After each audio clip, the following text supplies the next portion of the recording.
Hello दोस्तों, दर्पण शिक्षा केंद्र में आप सभी का स्वागत है। जैसा कि आप लोग जानते हैं, जो अभी शिक्षक बहाली यानी बीपीएससी के माध्यम से होने वाली है, इसमें हम पिछले क्लास में सीडीपी यानी बाल मनोविज्ञान कुछ प्रश्नों को सॉल्व किए थे और आज भी हम लोग उसके आगे जो प्रश्न है सीडीपी का उसको हल करेंगे। बहुत ही महत्वपूर्ण प्रश्न है और देखते हैं इसमें से पहला ही क्वेश्चन है यानी 6 नंबर क्वेश्चन है, आधुनिक मनोविज्ञान का अर्थ। देखिए, बहुत अच्छी तरह से आप लोग पढ़ाई कीजिए और सोचते चलिए कि क्वेश्चन कैसे आ रहा है। तो इसमें पहला क्वेश्चन है कि आधुनिक मनोविज्ञान का अर्थ क्या होता है। ये क्वेश्चन मान लीजिए आपसे पूछ देगा तो क्या करिएगा, ठीक है, कैसे इसको सॉल्व कीजिएगा। क्या मन का अध्ययन होता है उसे कहते हैं, या आत्मा का अध्ययन होता है उसे कहते हैं, या शारीरिक अध्ययन होता है उसे कहते हैं। किसे हम कहते हैं आधुनिक मनोविज्ञान, ठीक है, यानी मन का अध्ययन या आत्मा का अध्ययन, ठीक है, या शारीरिक का अध्ययन। तो इसका सही आंसर क्या होगा?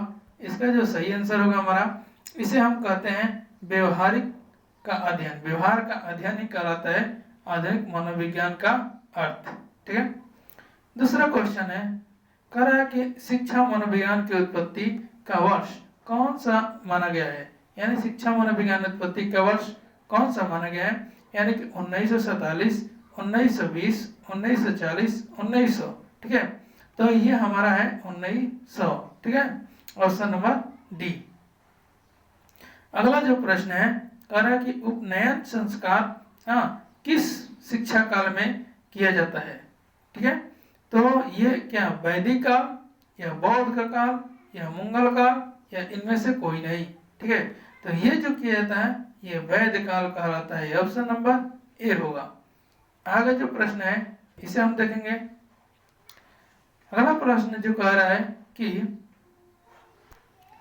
शिक्षा मनोविज्ञान का संबंध किससे नहीं है। शिक्षा मनोविज्ञान का संबंध किससे नहीं है। वहां पर था शिक्षा मनोविज्ञान किससे है और यहाँ पर कह रहा है शिक्षा मनोविज्ञान किससे नहीं है, ठीक है। तो मानव व्यवहार का अध्ययन इससे तो होता है, ठीक है। अब कह रहा है कि मानसिक प्रक्रियाओं का अध्ययन इससे भी होता है। कह रहा है सीखने की तरीकों का अध्ययन यानी बच्चों को हम सिखाते हैं इससे भी होता है, ठीक है। लेकिन संचार माध्यमों का अध्ययन ये शिक्षा मनोविज्ञान संबंधित नहीं है, ठीक है। नहीं वाला प्रश्न पूछ रहा है, इससे हमारा ऑप्शन नंबर डी सत्य है, ठीक है। अगला क्वेश्चन कर रहा है और बहुत ही इंपॉर्टेंट प्रश्न है कि परिवार एक साधन है। कैसा साधन है, ठीक है। क्या अनौपचारिक शिक्षा का, औपचारिक शिक्षा का, दूरस्थ शिक्षा का, गैर औपचारिक शिक्षा का, यानी कि यह प्रश्न जो होगा इसका आंसर होगा 10 नंबर का अनौपचारिक शिक्षा का, ठीक है। परिवार कैसा साधन है तो अनौपचारिक साधन है, ठीक है, अनौपचारिक शिक्षा का। अगला जो प्रश्न है हम देखेंगे कि शिक्षा का उद्देश्य होना चाहिए, ठीक है। सभी शिक्षक को ज्ञात होना चाहिए कि जो हम बच्चे को शिक्षा दे रहे हैं उसका उद्देश्य क्या होना चाहिए, ठीक है। क्या विद्यार्थियों में व्यवसायिक कुशलता का विकास करना। देखिए, शिक्षा का ये उद्देश्य नहीं होना चाहिए कि विद्यार्थियों में व्यवसायिक कुशलता का विकास करना। इस भय से या इस धैर्य से मतलब हम इस टॉपिक से हमें नहीं ज्ञात करना चाहिए। यह नहीं करना चाहिए कि विद्यार्थियों में सामाजिक जागरूकता तैयार करना, यह भी नहीं करना चाहिए, ठीक है। और विद्यार्थियों को परीक्षा के लिए तैयार करना, कभी भी हम विद्यार्थियों को परीक्षा के लिए नहीं तैयार करते हैं, ठीक है। अगला जो प्रश्न हमारा है, प्रश्न का ऑप्शन है डी नंबर, यह है व्यवहारिक जीवन के लिए विद्यार्थियों को तैयार करना, ठीक है। यानी कि 11 नंबर का डी ऑप्शन होगा कि विद्यार्थियों को हमेशा जो हम पढ़ाते हैं व्यवहारिक जीवन के लिए विद्यार्थियों को तैयार करना, ये चीज होता है, ठीक है। शिक्षा का उद्देश्य ये होना चाहिए। आगे प्रश्न है, इसको देखते हैं।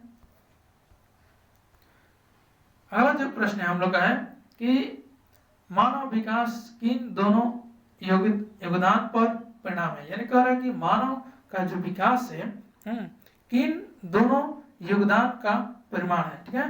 तो ये कह रहा है क्या कि अभिभावक एवं अध्यापक का, ठीक है। अब कह रहा है बी नंबर ऑप्शन सामाजिक एवं सांस्कृतिक कारकों का, सी नंबर जो ऑप्शन है वंशानुक्रम एवं वातावरण का उपयुक्त में से कोई नहीं। ठीक है, तो ये 12 नंबर का ऑप्शन जो होगा हमारा यानी कि सी होगा, वंशानुक्रम और वातावरण का ये है। ठीक है, 13 नंबर जो क्वेश्चन है कह रहा है क्या कि मानव विकास कुछ विशेष सिद्धांतों पर आधारित है। क्या कर रहा है, मानव जो विकास है कुछ विशेष सिद्धांतों पर आधारित है। निम्नलिखित में से कौन सा मानव विकास का जो है सिद्धांत नहीं है। ठीक है, पहला अनुक्रमिकता का सिद्धांत, सामान्य से विशिष्ट की ओर, प्रतिवर्ती या निरंतरता का सिद्धांत। देखिए तो ये मानव विकास का विशेष सिद्धांत पर आधारित यह होना चाहिए। इसमें जो हमारा ऑप्शन होगा 13 नंबर का ये नहीं वाला है। ठीक है, इससे हमारा तीसरा प्रतिवर्तता यानी रिफ्लेक्सिव ये हमारा नहीं है, ऑप्शन नंबर सी। आगे क्वेश्चन देखते हैं। अगला जो हम लोग का प्रश्न है यह प्रश्न है कि एक शिक्षक को अपने शिक्षार्थी की क्षमताओं को समझने का प्रयास करना चाहिए। ठीक है, और निम्नलिखित में से कौन सा क्षेत्र इस उद्देश्य के साथ समर्थ है। ठीक है, ये शिक्षक को क्या करना चाहिए, अपने शिक्षार्थी जो स्टूडेंट को हम पढ़ाते हैं उनकी क्षमता को समझने का हमेशा प्रयास करना चाहिए कि विद्यार्थी की जो क्षमता होती है अलग अलग होती है, प्रत्येक विद्यार्थी की क्षमता अलग अलग होती है। ठीक है, तो पहला कह रहा है कि शिक्षा समाजशास्त्र, ठीक है, सामाजिक दर्शन, मीडिया मनोविज्ञान या शिक्षा मनोविज्ञान, ये किसमें होगा, तो ये होगा ऑप्शन नंबर डी यानी शिक्षा मनोविज्ञान। अगला क्वेश्चन है शिक्षा मनुष्य में अंतर्निहित क्षमता का परिपूर्णता में विकास करता है। क्या करता है, शिक्षा मनुष्य में अंतर्निहित क्षमता का परिपूर्णता में विकास करता है। यह कथन किसका है। ठीक है, तो यह जो कथन है क्या स्वामी विवेकानंद का, स्किनर का, रविंद्रनाथ टैगोर का, पेस्टोलॉजी का, ये 15 नंबर ऑप्शन होगा। यह है अंतर्निहित वाला, यह स्वामी विवेकानंद। ठीक है, अगला जो क्वेश्चन हम देख रहे हैं, अगला क्वेश्चन है कि विवेचनात्मक शिक्षा शास्त्र का यह दृढ़ विश्वास है कि, क्या दृढ़ विश्वास है, पहला ऑप्शन यह शिक्षक को हमेशा कक्ष के अनुदेशन का नेतृत्व करना चाहिए, ये होगा, या शिक्षार्थी को स्वतंत्र रूप से तर्क नहीं करना चाहिए, नहीं करना चाहिए। यहाँ से गलत हो गया, अनुदेशन निर्धारित ये भी गलत हो गया। बच्चे स्कूल से बाहर क्या सीखते हैं यह अप्रासंगिक है, नहीं प्रासंगिक है, यहाँ से भी गलत हो गया। तो शिक्षार्थी के अनुभव और प्रत्यक्षीकरण महत्वपूर्ण होते हैं जो विवेचनात्मक शिक्षा शास्त्र का दृढ़ विश्वास होता है। ठीक है, ऑप्शन नंबर आपका होगा डी। ठीक है, चलिए आगे देखते हैं हम। आगे जो प्रश्न है यह है 17 नंबर। यह प्रश्न कह रहा है कि निम्नलिखित में से कौन सा सत्य है। शिक्षक द्वारा प्रश्न पूछना संज्ञानात्मक विकास में बाधक है।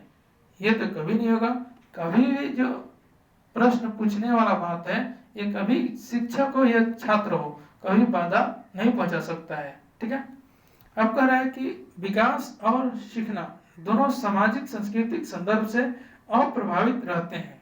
ठीक है, तो ये अप्रभावित नहीं रहते हैं, प्रभावित रहते हैं। गलत कह रहा है कि शिक्षार्थी एक निश्चित तरीके से सीखते हैं, नहीं, ये भी गलती, कभी भी शिक्षार्थी एक निश्चित तरीके से नहीं सीखते हैं, इसीलिए गलत है।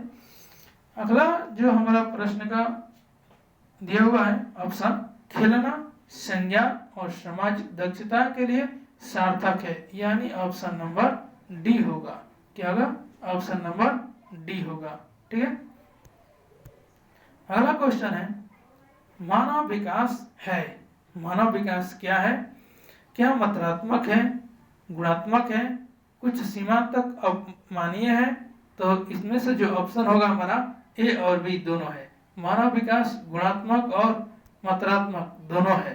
ठीक है, अगला क्वेश्चन है प्रचलित योजनाओं में नई जानकारी जोड़ने को किस नाम से जाना जाता है। मान लीजिए प्रचलित योजना है उसमें नई जानकारी को जोड़ना है, उसे किस नाम से जाना जाता है। क्या हम उसे समायोजन करते हैं या समय धारण करते हैं, या आत्मसातीकरण करते हैं, या संगठन करते हैं, किस नाम से जानते हैं? तो उसे हम कहते हैं आत्मसातीकरण करना। ठीक है, ऑप्शन नंबर सी। अगला ऑप्शन चलेंगे हम। अगला जो ऑप्शन है ये कह रहा है कि बच्चे को अपने अध्ययन में प्रयास करने हेतु प्रोत्साहित करने के लिए शिक्षक को डैश की आवश्यकता होती है। किस चीज की आवश्यकता होती है इसे हम देखेंगे। ठीक है, तो ये कह रहा है ऑप्शन किस चीज की आवश्यकता होती है? क्या अन्य बच्चों के साथ तुलना करना। हमें कभी भी अध्ययन कराते समय, ठीक है, बच्चों को अन्य बच्चों के साथ तुलना नहीं करना चाहिए। ठीक है, क्या करना चाहिए? तुलना हमें कभी भी नहीं करना चाहिए। ठीक है, बच्चे को प्रेरित करने यानी कि कभी प्रोत्साहित देते हैं, उसमें बच्चे को प्रेरित हमेशा करना चाहिए। यहाँ तक है बच्चे को डांटना, कभी भी हमें डांटना भी नहीं है। बच्चे को नियंत्रण रखने में ये भी नियंत्रण भी नहीं रखना है, यानी कि बच्चे को हमेशा क्या करना चाहिए? प्रेरित रखना चाहिए। ठीक है, ऑप्शन नंबर बी। अगला जो ऑप्शन है कह रहा है कि एक प्रभावी कक्षा में, एक प्रभावी कक्षा में क्या होना चाहिए? 21 नंबर प्रश्न है। बच्चे हमेशा उत्सुक और तैयार रहते हैं। यहाँ तक तो ठीक है, बच्चे हमेशा उत्सुक और तैयार रहते हैं क्योंकि शिक्षक उनकी प्रत्यास्मरण योग्यता का आकलन करने के लिए नियमित रूप से परीक्षा लेता है। नहीं, नियमित रूप से नहीं। बच्चे शिक्षक से डरते हैं, ये गलत है, ये भी नहीं होगा।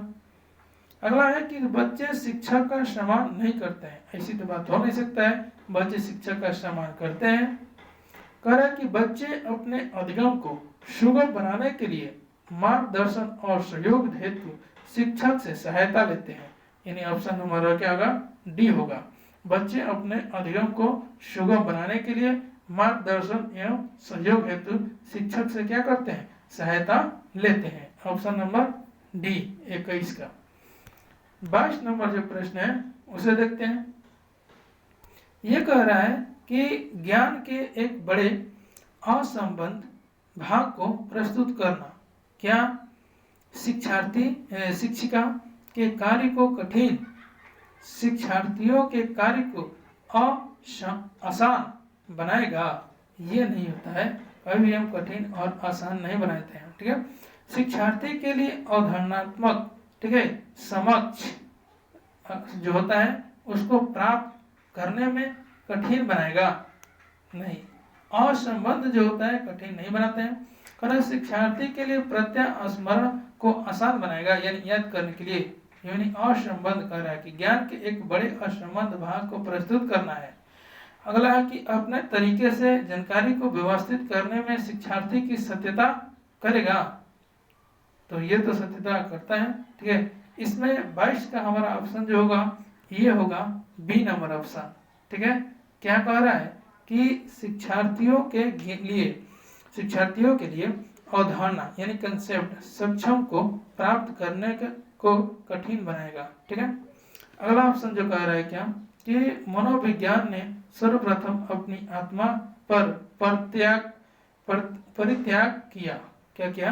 मनोविज्ञान ने सर्वप्रथम अपनी आत्मा का परित्याग किया, फिर अपने मन और फिर अपनी चेतना का, ठीक है, अपनी वह एक प्रकार की व्यवहार को संयोजन, ये है कथन था। ये कथन किसका था? यानी 23 नंबर। तो ये कथन जो था वुडवर्थ का था। किसका था? वुडवर्थ। ठीक है, अगली प्रश्न।